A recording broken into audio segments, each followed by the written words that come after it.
Welcome to Wonder Woman Wednesday. I'm Jared, and today I am going to tackle a very, very interesting debate, one that's near and dear to my and Britt's heart. By Britt, shout out to you. Is the debate of whether or not Wonder Woman should be immortal. Now, here's what I mean by that. By immortal. Okay. So currently the way it stands is that Wonder Woman Diana showed up in World War II, fought in World War II, left, came back to Themyscira, then went to then came out again when Steve crash landed. Now, I'm going to talk about the strengths and the weaknesses of the immortal thing. Strengths is it does give you potential to tell those stories, and it does give you like an easy way to explain why Wonder Woman's on the JSA. So you do have that, because remember, Wonder Woman was one of the original members of the Justice Society of America, aka the DC's very first superhero team. And it was the team that was fighting during World War II that has like Our Man, Dr. Fate, and the like. Now, that could work if they did it right. Now, traditionally, like in post-crisis, Hippolyta was Wonder Woman during World War II. In other words, the Wonder Woman that we saw during World War II on the Justice Society, that was Hippolyta. And then she left, ruled the Amazons. Then Diana became Wonder Woman, obviously, in the modern day. That I like better. And here's the weaknesses of that. I'm going to give the weaknesses right now of why this doesn't work. Because here's the thing. Ultimately, when it's convoluted to have Diana like serving World War, somehow know about World War II or something like that, even though Steve doesn't crash.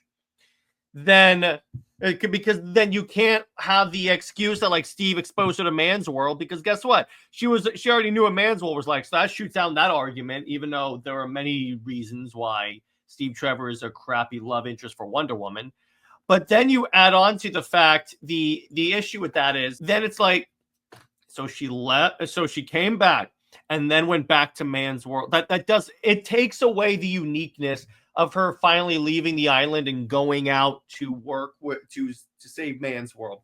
Now, that is not to say. Now, here's what I was talking about earlier. It's fine if Wonder Woman's first time leaving the island is still modern day, but then she's immortal after that. In other words, let's say she leaves, I hesitate to use a year, but let's say like post-crisis, she leaves in the relative modern day. And then she is alive and immortal throughout that entire thing. That's fine.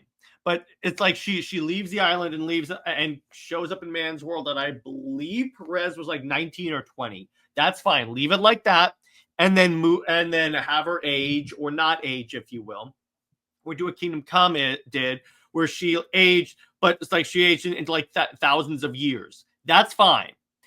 But it's just when she goes in and out of the island like that, like the way it was before, it just doesn't work well for the island.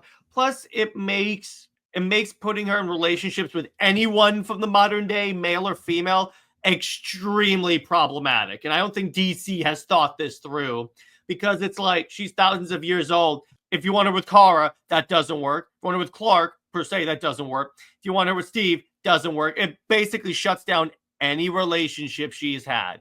And that is stupid.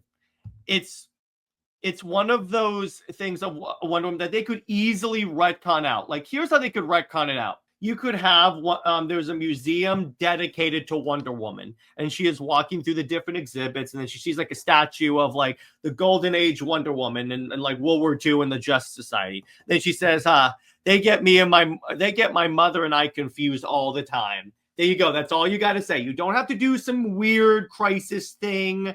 You don't have to do that at all.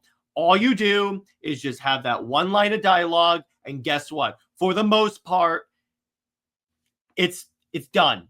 Hippolyta was Wonder Woman. Plus, it kind of works with Hippolyta warning Diana against going to Man's World because of what she saw during World War II. Because as far as she knows in regular continuity, she doesn't know that the world has kind of changed. She doesn't know how the world has changed. So you have that. So that's really where I think that stands. I'm against Wonder Woman being like thousands of years old and immortal. I'm against that. What do you guys think? If you guys have any thoughts to add, please put them in the comments. I'd love to read them. I read every comment I get.